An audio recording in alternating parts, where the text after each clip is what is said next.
Well, hello again, everybody. It's Mr. J. We're in my living room today. Bob and I are changing up the schematics here. Yeah, we're stepping up our game here.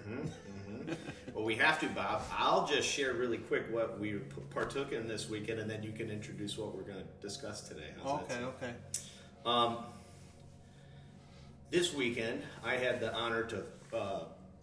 Bob invited me to go to the Baha'i conference in Oak Park to discuss interfaith relations and how to tackle what plagues civilization today and how to move toward a greater unity of all humanity in a greater understanding of truth, I think. Is that fair?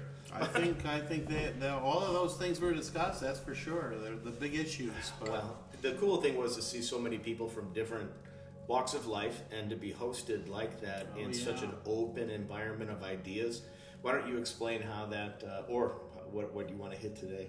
Oh, what I want to hit today? Well, yeah, I mean, we've been talking about, sort of like the concept of social change and how to go about, shall we say, creating societies from the bottom up that actually meet the needs of people. As more and more people, of course, recognize that the institutional structures in our society are not and are doing a poorer and poorer job of meeting the needs of humanity.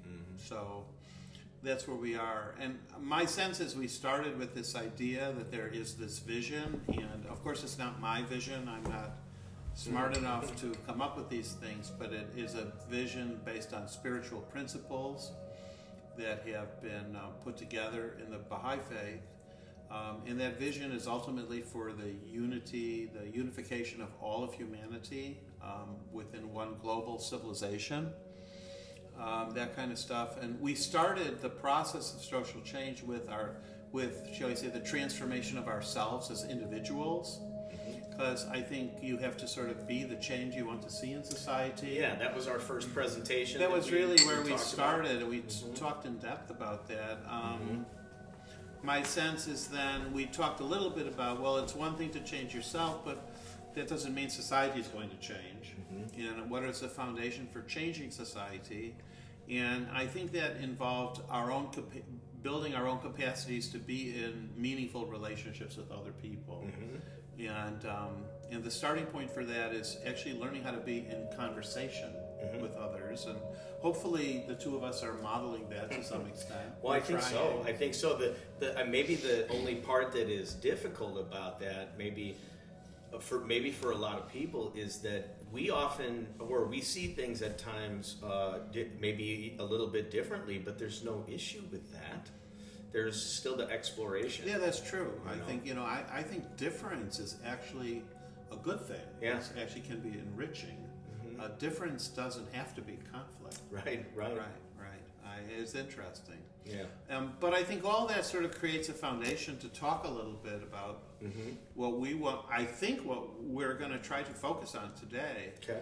And that's the idea of, okay, well, I am in the process of transforming myself so I could be more and more of the change I'd like to see in society.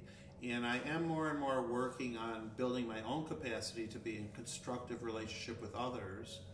But then, of course, the larger question becomes is what do I do in society that actually has the potential to help change things for the better, or help to bring about, shall we say, unity, even if it's on a small scale. And I think that's what we want to talk about today as well. Well, I want to make sure before we kind of dive in that individual growth that we started with, just to re-emphasize the point of an individual's role in making civilization and our culture, society, whatever vocabulary we want to use here, is it really at the core a spiritual foundation?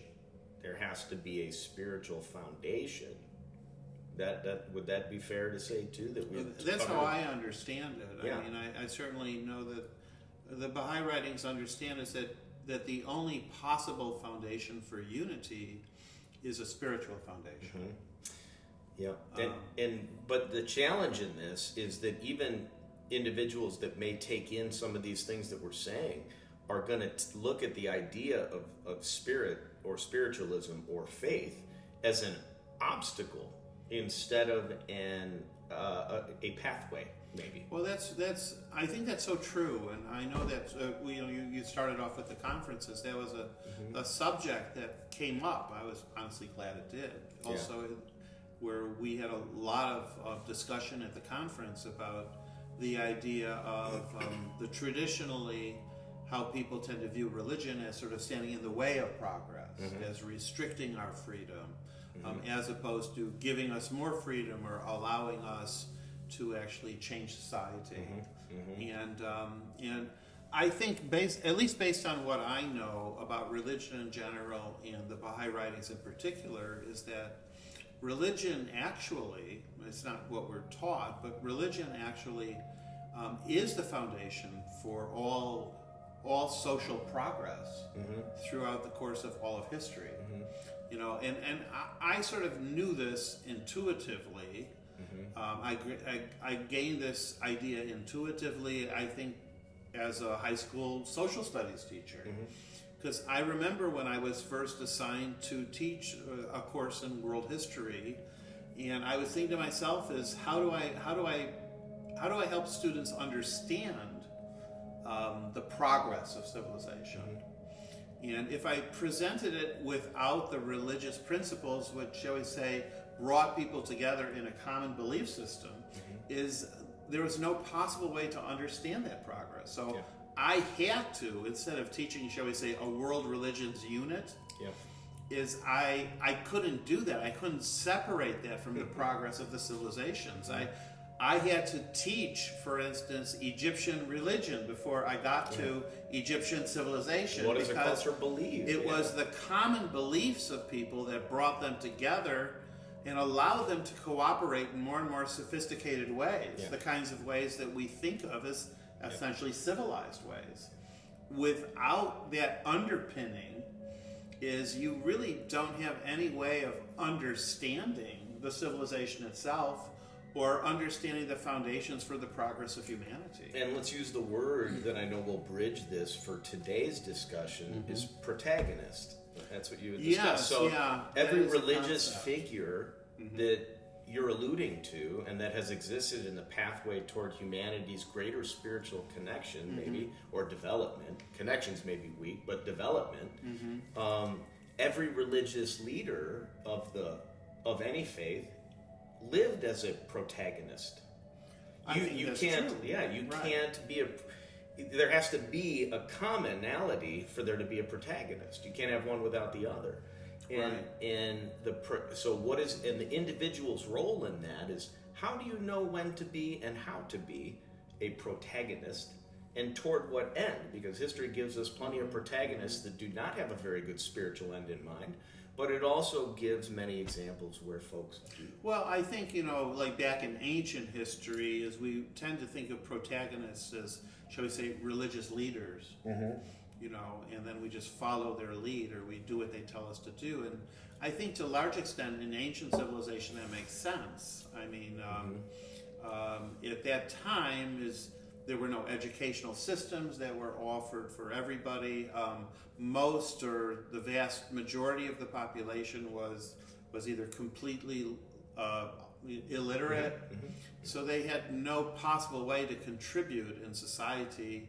But what's happened, I think, in the last, say, 200 to 300 years of history, is more and more people actually have access to the same knowledge that leaders in ancient civilization had before. And so within the Baha'i writings, they don't think of the leaders of society or the experts as being, shall we say, the protagonists who are the ones who influence the development of society.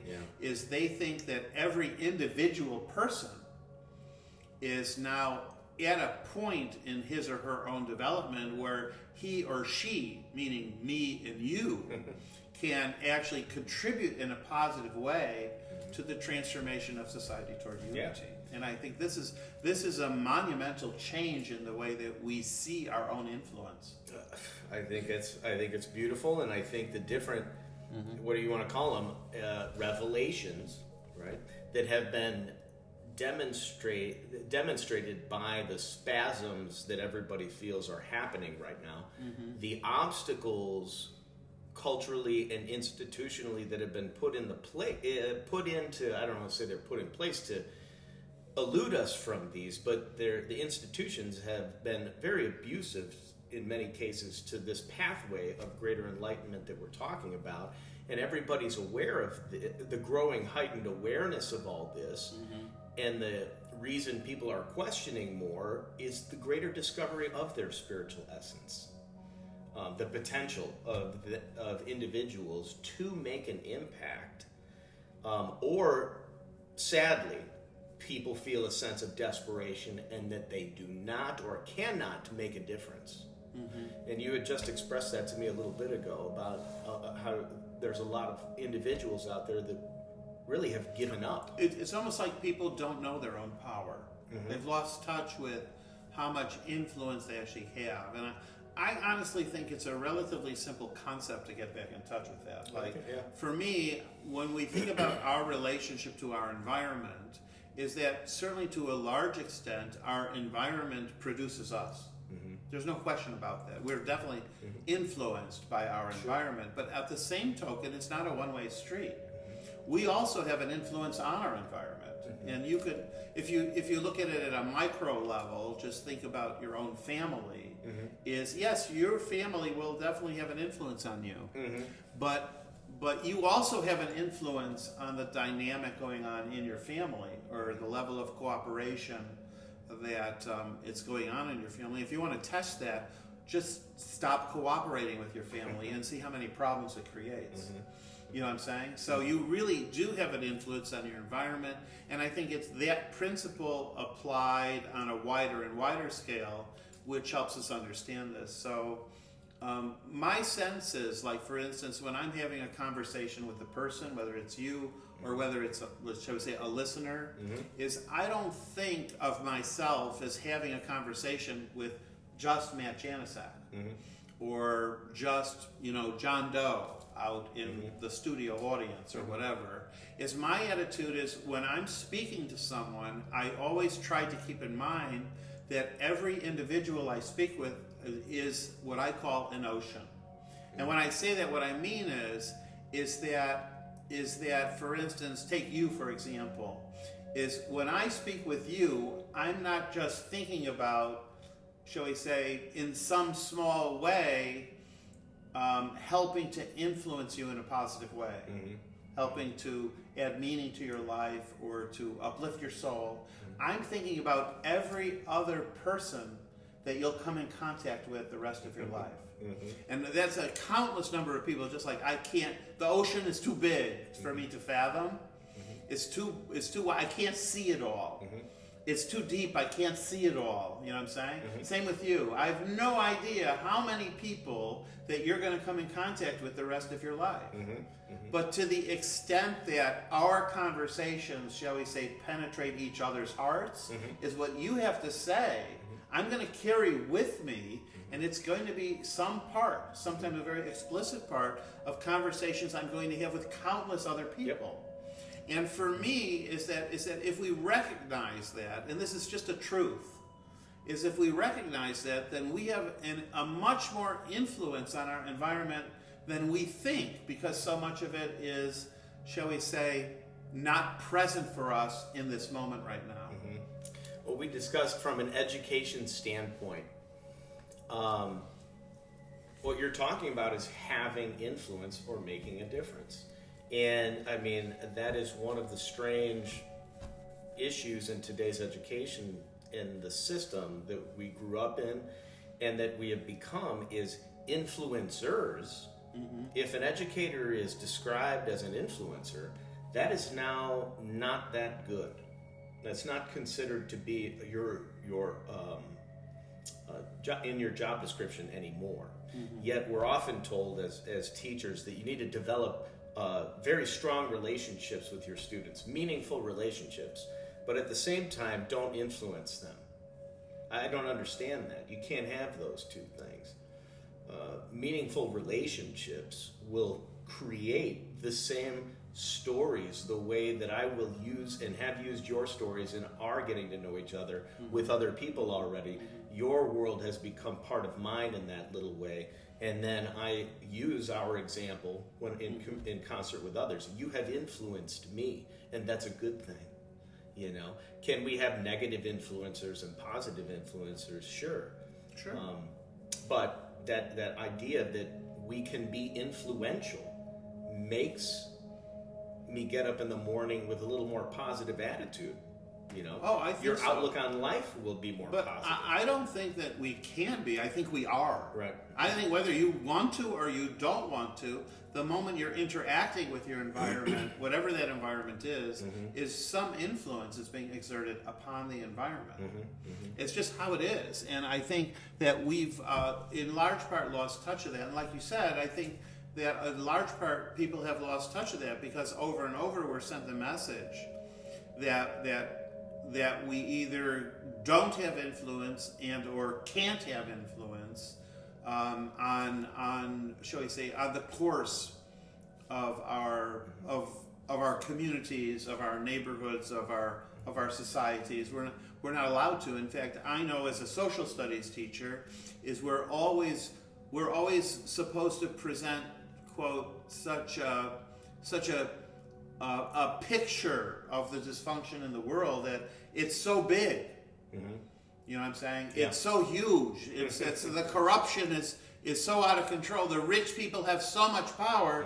It literally is meant to disempower us. Yeah. But those people in power don't want us to act. They Right. want things to be the way they are. They don't want you to believe that you can or do have an influence. Right. It's not in their interest for you to actually have those beliefs. But whether or not that's the case is the actual truth is that whether we like it or not, we are influencing our environment, and it's not something that you're doing and I'm not doing. It's something that everybody is doing. Yeah. And I think this is a really important idea. Once we understand that, the only question becomes, how do we exercise our influence? And so, for me, it leads to the question of, to be a protagonist is someone who is contributing actively to the transformation of society. You know, I've chosen for it to be in a positive way, you know, towards the unity of humanity on some level. But I really feel like that one of the conceptual frameworks which needs to be reoriented is the way we think of social action. So, for instance, now we think of social action, or we're taught to think of social action in our society as, shall we say, participating in a political movement that might be resist something that people in power are doing. Yeah. You know, so Congress wants to pass a law, and you oppose that. Well, now people band together, they sign petitions, they go to the State House, they have placards and signs, they do this for a day or two, and then they go home. Yeah. And this is what we understand social action to be like. It's something extracurricular outside of our lives. Right. I honestly believe that there's a real impediment to constructively transforming society. Huge. Yeah. I think it's huge. And honestly, the way that I've more and more begun to discuss it with people is essentially as a natural and organic outgrowth of our own individual development. So, for example, and I could use myself as an example. Is like when I first began to understand these concepts, and they are based on spiritual truth. When I first began to understand these concepts, this is the first thing that was transformed was myself from the inside out. You know, so I went through that individual, I'm still going through, but I started to go through that individual development of my own, shall we say, the development of my own soul. Well, what happened naturally is as I gained this knowledge, is it sort of began naturally to seep into my conduct in the world. I didn't have to try to do it. Yeah. It just seeped into my conduct. And once I saw that happening, I realized that what I could do is literally try to incorporate the knowledge I was gaining into different aspects of my life. So, for example, I began to understand, for instance, as a high school teacher, that having students engage in debates was actually very divisive and was actually a destructive thing for them to do. Yes. So instead, I revised the way that students would, shall we say, search for truth. Yeah. Based on the materials they had. And so it became a collaborative effort where more and more of the students were trying to figure out how they could somehow, through their own perspective, add to our collective understanding of what was true. And so it became collaborative and cooperative, and it actually contributed to unity. So I'm taking that spiritual principle of unity, and now I'm beginning to think about how does that apply in my work. I'm thinking about how does it apply in my marriage. I'm thinking about how does it apply in my relationships with my children or my friends or members of my community. So I'm not doing anything except what I've always been doing, but I'm doing it in a way now that actually can have influence, and hopefully it can have a positive influence in the lives of others. That's social action. And you had mentioned in the way that you described it before, we've been living our lives institutionally through the top-down method. Right. And what you're talking about is the manifestation of the ideal of the grassroots application of the individual from the bottom up transforming society. And that's it, in our education group that is put together, we're talking about these structures and many of the impediments to gaining this type of discussion in the traditional structure now. More and more people are deciding they might want to just start creating something different and not worry about the go to protest thing anymore with the traditional institution. Right. It's developing alternative choices from the grassroots up. I'll use it again. I've used it with you before, but the fact that I am teaching Chinese kids in the Socratic method, in the fact that I told them yesterday or explained to them, many of them, how the economic system works via the Federal Reserve for them, blew their minds, and they couldn't wait to learn more, having questions. But we're structurally, people are beginning to do what you and I are trying to do here a little bit, and civic action groups are forming on many levels to look to provide alternatives, especially when this type of dialogue is very difficult to happen with a traditional. Right, within institutional structures that are just fundamentally oppressive. They sort of, they stop this kind of development. So I think more and more people are realizing that if this is the kind of development that is constructive for themselves and others, they really have to sort of remove themselves from the established systems and engage with others in the creation of, shall we say, new structures. Ultimately, I think new systems that actually are constructive. Yeah. I agree. But I will say this, is that I think that part of that process of social transformation, there's just a certain point where you develop whatever individual's capacity you have for your own growth, and you've developed whatever capacities you have to be in relationship, where it's just natural for you to step out.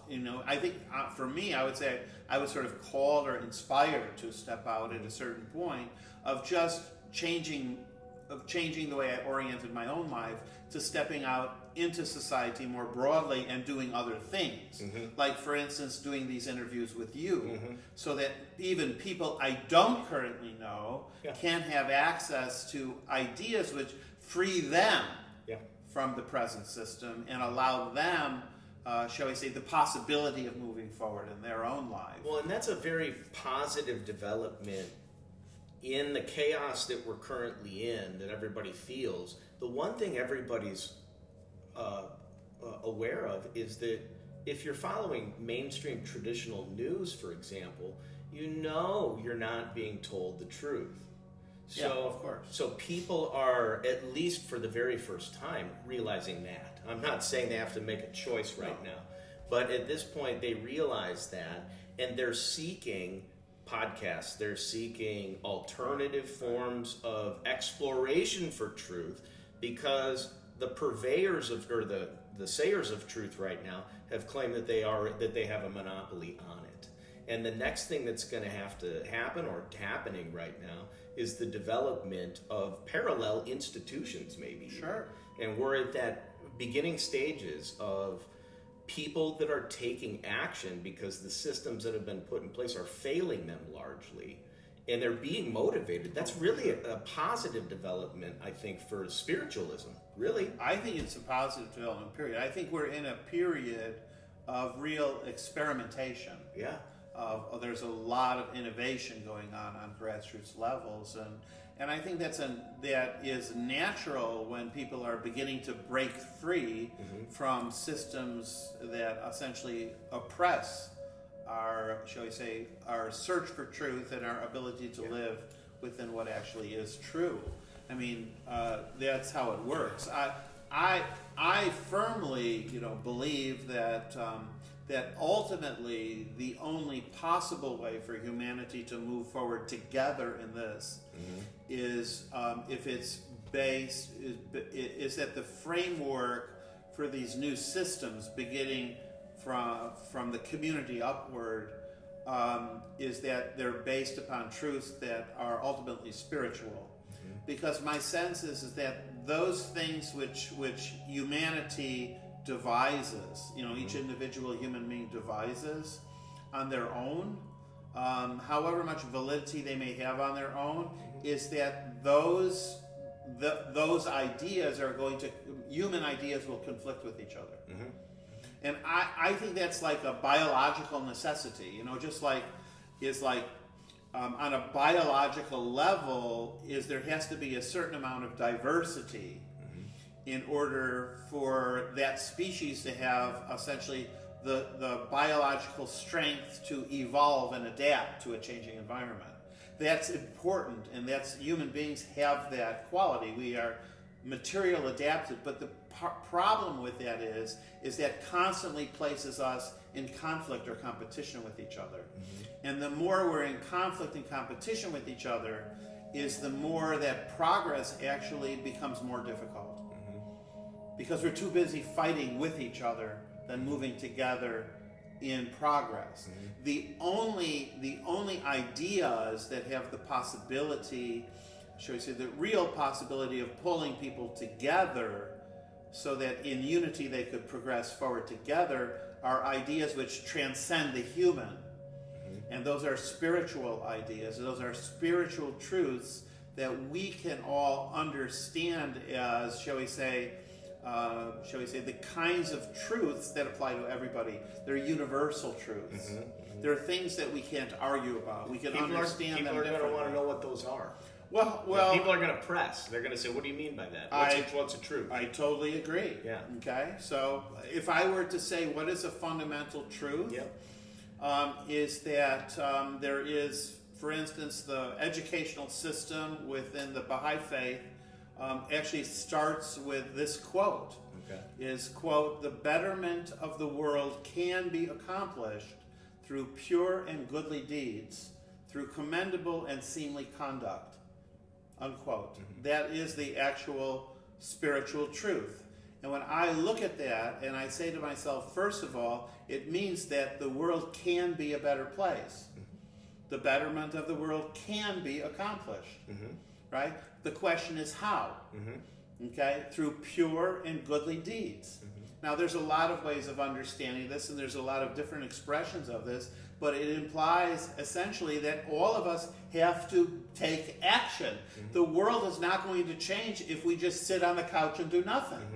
It means that human action must be taken, and is a necessary component of this, which is why we all have to become protagonists.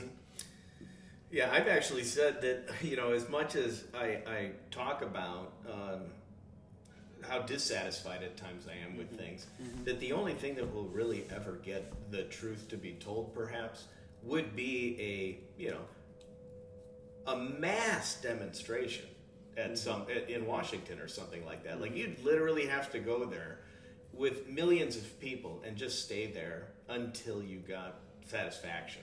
Like if you want some sort of answer, I suppose. But short of that, the surrendering of power by the ones that control it currently is not going to happen. No. But they're going to resist it. Right. Tenfold. And I mean, who are those in power that are preaching division, right? In our culture, every element of the mainstream, it seems like many of the byproducts are meant to just create and sow division amongst people. Very much so. You know? So, right. If we're going to think of a solution to any of these issues that create the division, it would be to remove ourselves from the institutions that are preaching division, or withdraw. I mean, I think we talked about before. I haven't watched mainstream news for like a year and a half, maybe 2 now. Only to find out once in a while, I'll drop in just to see what those people are talking about, and that's like my approach right now. Sure. I need to see what they're talking about because they still have some element of control and influence over our civilization. But to listen to what they say and believe any of it is nonsense. And I think the good thing is I think more and more people are at least awakened to that. I think so. And I always think like, well, when it comes to social action, I can either fight injustice or I can build justice. Yes. And my sense is this is like a personal choice I've made. It doesn't.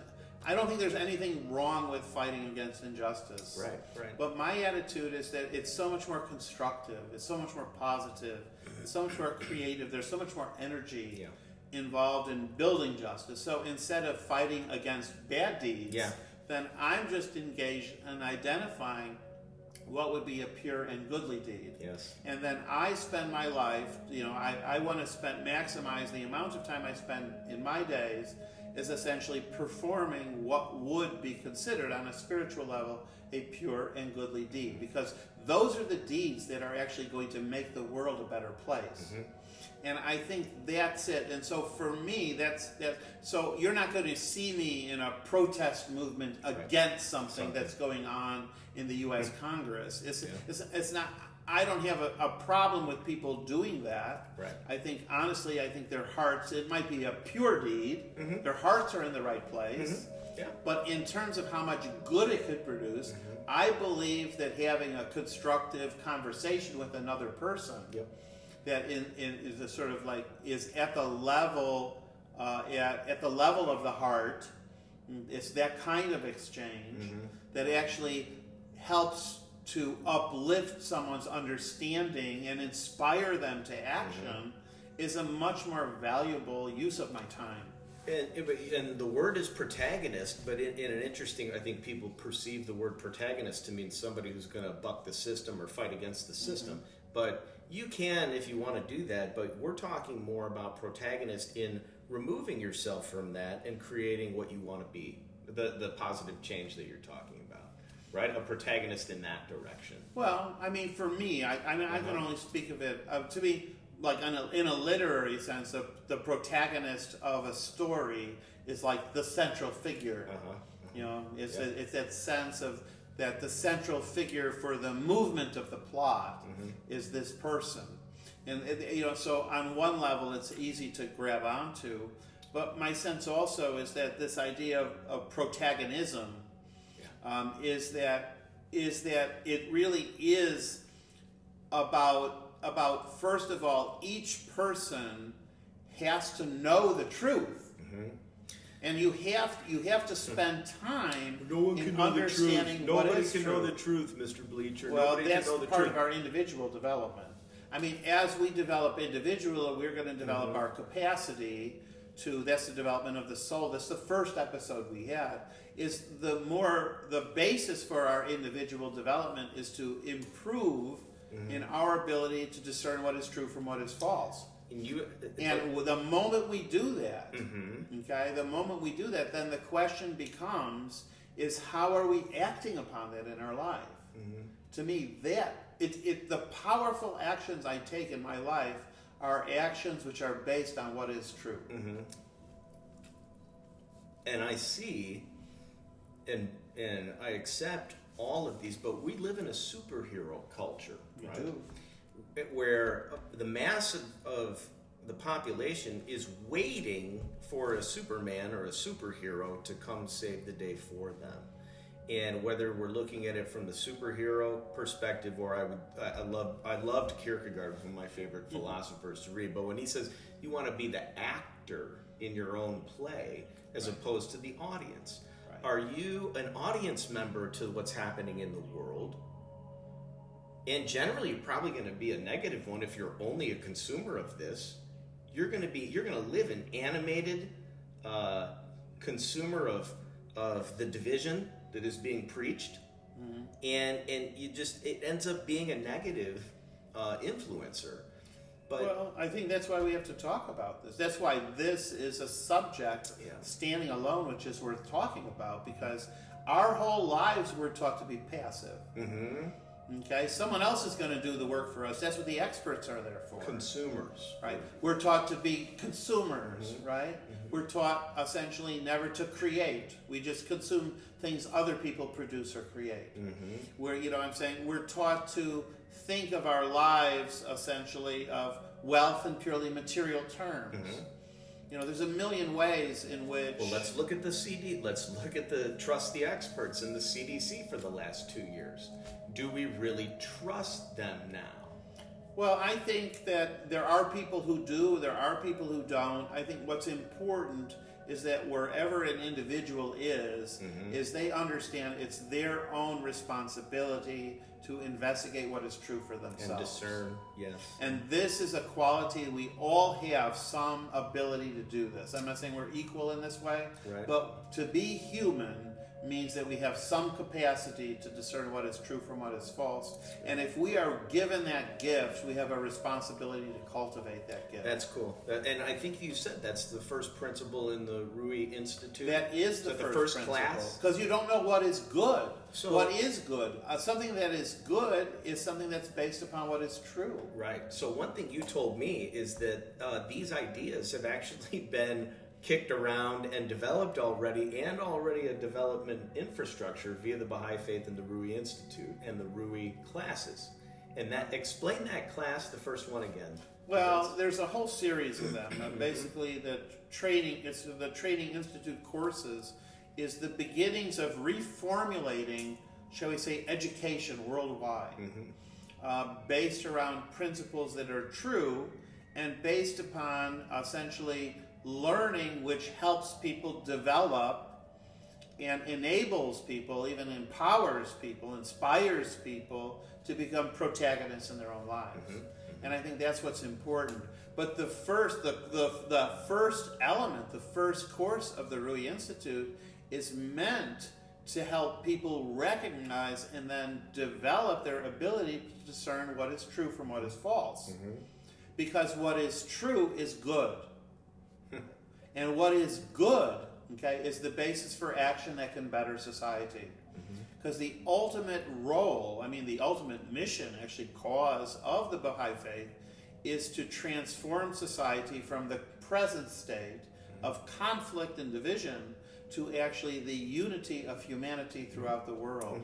That's a tall order, but a lot of progress is being made to it, and the Rui Institute is a big part of a lot of international progress that is going on right now. It's just that simple. And it sounds like, as a person who came to spiritualism through Christianity and a strong belief in Christ, that he in his life seemed to be trying to do the exact same thing, bringing everybody together, all people, and love, right? Like, so here's what we now need to be after. Maybe you said the structure historically of your idea that here's what you can't do in elementary school in the Ten Commandments concept, and here's a development. But this isn't one faith doesn't have a monopoly over this. To bring unity, the way that I have discovered it through my study in BSF is many Christians get it wrong too. right? They get it wrong from the concept that it is their self-righteousness and everyone needs to be like us. Many Christians seem to have that perspective at times, but that's not Christ's perspective the way I understand it and the way I've read it. So these aren't new concepts. The cool thing is they're being put together now, right? In a little bit more utilized. So this has been going on for 50 years, right? This, shall we say, this set of courses is something which has been essentially in the field, and experimentation and development has been evolving for over 50 years now. That's been translated into 80 different languages. There's been, I believe, over between 5 and 10 million people have participated in the courses of the Rui Institute so far in that relatively short period of time. And Rui Institute courses are instituted, those 5 to 10 million people are doing this all over the world. Like, for instance, last winter I participated in one of their courses, and it was run, it was the facilitator of that course lived in Dubai, and there were people who were doing that course at the same time on a daily basis. Here it was at 11 o'clock at night. On a daily basis in 5 different continents of the world. And I think that's honestly what it means to pull all of humanity. I mean, the diversity of experience that was represented by people in India, people in the Middle East, people in Africa, people in Canada, people in South America, people in Los Angeles and Chicago, those are the people on the call, was like so incredibly, it added this incredible richness, that diversity has this incredible richness that was just really like, it made it very memorable. Well, you could either spend every day of a year watching, Hannity and being angry about something, or you can work to collaborate with people and be much more fulfilled. Right. I agree. But my sense is that it's the consumer culture versus the actor thing. And this culture, if they want to, I hope they do, sort of awaken to some new. I'm desperate to have humanity get to another place, but it's only because of some of the history I've been able to, and like you said, I've picked up a few things knowledge-wise along the way, and it's very difficult to still act humble when you know certain truths and you wish people could catch up to it, right? Because if you start talking like that, you're walking that being dubbed arrogant or you're conceited or a know-it-all. So how these things are presented is almost bucking the grain of the system right now. So that's why in our groups that I've been a part of, we're stopping as much arguing with the institution as opposed to creating the alternative, and it's a much more rewarding experience. Much more. It's much more constructive. I think it's much more worthwhile for the individual, and I think it's much more worthwhile for the community and the society. That's the grassroots. I think that's really how it happens. But what unifies everything is the spiritual principle. So take the conferences as an example. And it was an interesting experience. I was on a team that organized one of these conferences that happened to take place in Oak Park. Well, understand that during this month, this same month, this Baha'i month, this 19 days, is during this Baha'i month, there have been over 10,000 conferences that have been happening at the same time throughout the entire world. But here's the key, and I think this is hopefully this is like heartening and, shall we say, inspiring, because it was inspiring to me. The key is, and we were just one of those 10,000 plus conferences, but the key is that all of the guidance that was given for the building of community and the progress of society came from the administrative center of the Baha'i faith, which is the Universal House of Justice in Haifa, Israel. All of the guidance that we were to draw from to construct the conferences, yet all of the conferences were locally constructed based upon resources and guidance that were provided from a central source. Because the idea is that progress in, for instance, Chicago, Illinois, is going to look very different than, say, progress in Nairobi or in Alexandria, Egypt. You know what I'm saying? Yeah. Or in a rural area in Malaysia. And these are places where conferences are also happening. So it's this unity of thought, right, that is translated into local realities in 10,000 different ways. Just so people don't get scared when you, because this is what's going to happen when people don't know. The Universal House of Justice to somebody that doesn't understand what you're talking about could mean the Politburo, or so they don't know. And you've explained to me how these individuals are chosen, and it is more grassroots again. Yes, so right. It's not like the Pope or something. Right. It's not like there's a college of cardinals who are elected. Correct. It's right. No, it's not a this secret group. No, it's the Universal House of Justice is an elected body, and they're elected essentially from people throughout the world who are not allowed to campaign. There's no campaigning. There's no political parties. There's nothing like that. That are not allowed to campaign at all.